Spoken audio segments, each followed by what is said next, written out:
World War I in the Middle East.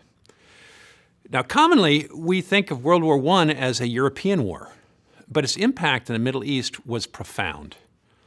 The war experience in the West and on the Western Front is well known, and it was devastating. There were 35,000 miles of trenches dug in the West. 8 million people were killed. 4 million of those were in Western Europe and Western Europeans. 4 million were Russians. The Ottoman War, though, also brought a terrible death toll and destruction to the Ottoman army and to Middle Eastern societies at large. The Ottoman army was never larger than 650,000 men, even though the Ottomans conscripted over 3 million. Desertion, sickness, and casualties took a tremendous toll.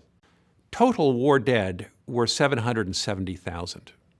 250,000 were killed in action, 450,000 deaths due to disease, 60,000 went missing.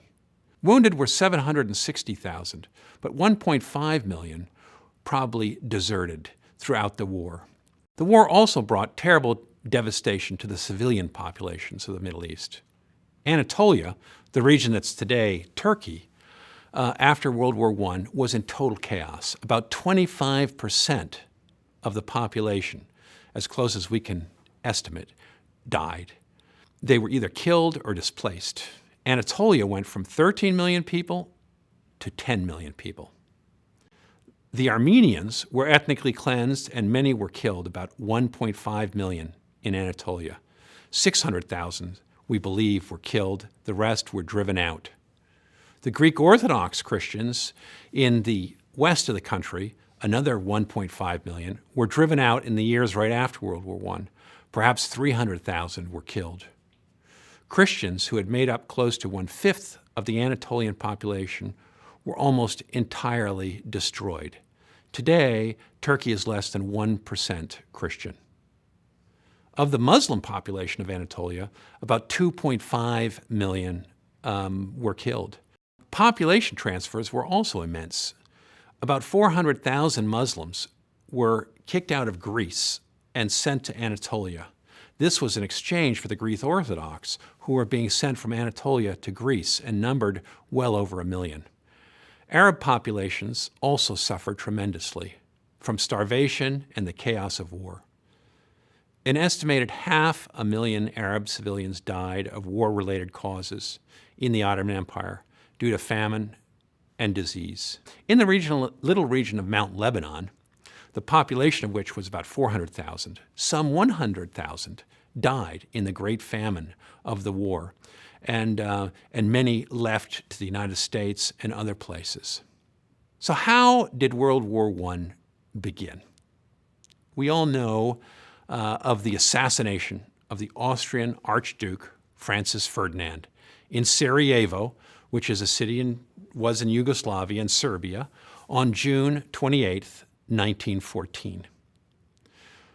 This is really about nationalism. The Serbs wanted independence from the much larger Austro-Hungarian Empire. Gavrilo Principe, a young 20-year-old Serb and member of a terrorist organization called the Black Hand, shot Archduke Francis. The Austro-Hungarians were infuriated, and they wanted to smash the Serbians. But how could one assassination in such an out-of-the-way place like Sarajevo spark an international war, a world war? The short answer is the alliance system of Europe. Europe was divided into two grand alliances. The Entente Cordiale, made up of France, Russia, and Great Britain, faced off against the Central Powers, made up of German Empire, Austro-Hungarian Empire, and the Ottoman Empire. Before the Austro-Hungarians felt that they could attack the Serbs and take vengeance for this act of assassination, they turned to the Germans, the Kaiser of Germany, Wilhelm, to ask for backing. They did not want to go to war against the Serbs unless they could be sure that they would have an ally if Russia attacked them. The Russians looked at the Serbians as fellow Slavs and could easily have entered into this war. So this set in motion the two alliance systems. Germany told the Austro-Hungarians, go do it, we'll have your back. Russia did declare war on Austro-Hungary as soon as they went after the Serbs. And this kindled the von Schlieffen Plan, a German war plan that led to World War. What was the von Schlieffen Plan? It was to take out the Western Europeans before turning to get the Russians. The Germans had built a tremendous railroad system from one end of their empire to the other.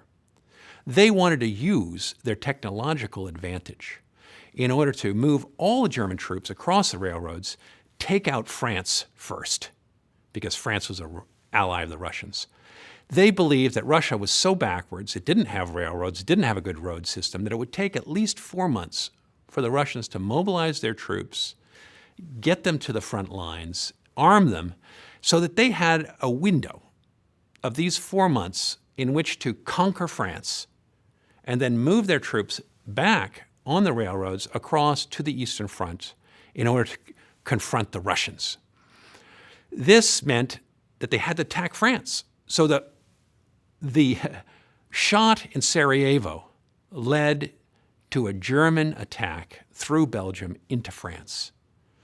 This war that everybody thought was going to be over in a matter of a few weeks, that it would be a blitzkrieg, turned into a very slow-moving war, a war in the trenches. Nothing was planned to go like this. And the warring sides became bogged down. And that's why, in some ways, the Middle East became such an important war theater. Because the British wanted to break out of this trench warfare and relieve pressure on the Russians as well. And they thought of taking out the Ottoman Empire. That if they could destroy the Ottoman Empire, go for the underbelly of this big alliance, Central Alliance, that they could force the Germans to move their troops from the Western Front down towards the Ottomans. They would also relieve pressure on Russia. And don't forget that the Russians were sagging under the weight of war.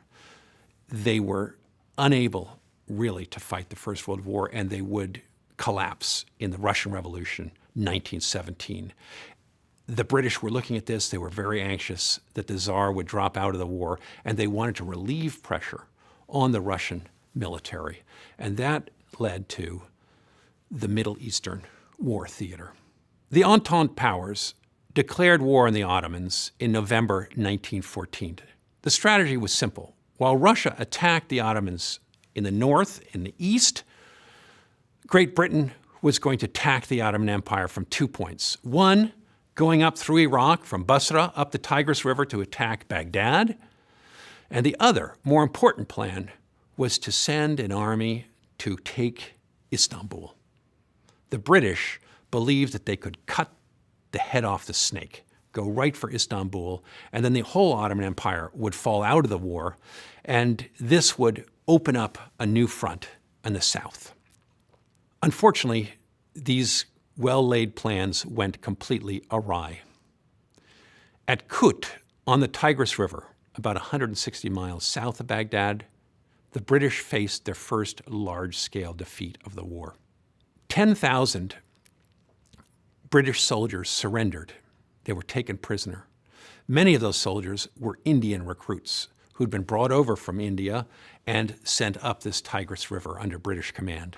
Baghdad, this meant, was not captured until late in 1917, near the end of the war. The British attack on Istanbul was a complicated one. There are two straits leading up from the Aegean Sea into the Black Sea. First is the Straits of the Dardanelles. The British ships amassed in the Mediterranean and the Aegean Sea could not get through those straits. The Ottomans had heavy weapons and and cannons on each side of the straits, which would have devastated the ships. Therefore, the British decided to attack from the back of the Dardanelles at a battlefield called Gallipoli. February 1915 to January 1916, a tremendous battle was waged at Gallipoli. The British ships unloaded their soldiers, thinking that they would be able to march across the land and attack Istanbul from the back. But the Turks managed to get the high ground and pin the British down on the coastland. And this turned into a tremendous battle where 200,000 British troops were killed. It was also the moment which brought Ataturk, whose real name was Mustafa Kemal and later would call himself Father of the Turks, Ataturk. It turned him into a hero. He would later become the George Washington of Turkey, the father of Turkey. He rallied Turkish troops and was able to turn back the British. Having experienced defeat at Gallipoli, the British had to come up with a second plan. This was a much less expensive plan, but a much more difficult one.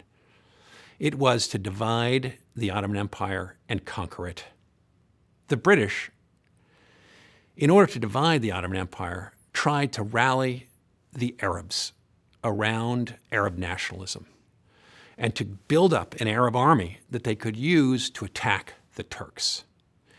At the same time as they were doing that, building an army down in Arabia, and this is famous Lawrence of Arabia, the British had also amassed an army in Cairo that was going to move across to Gaza, up to Jerusalem, and eventually to Damascus. The job of the Arabs was to attack from the other side of a long railroad that the Ottomans had built from Istanbul all the way down to Medina in the Arabian Peninsula. That railroad was used to bring Ottoman troops up and down and defend the Arab lands.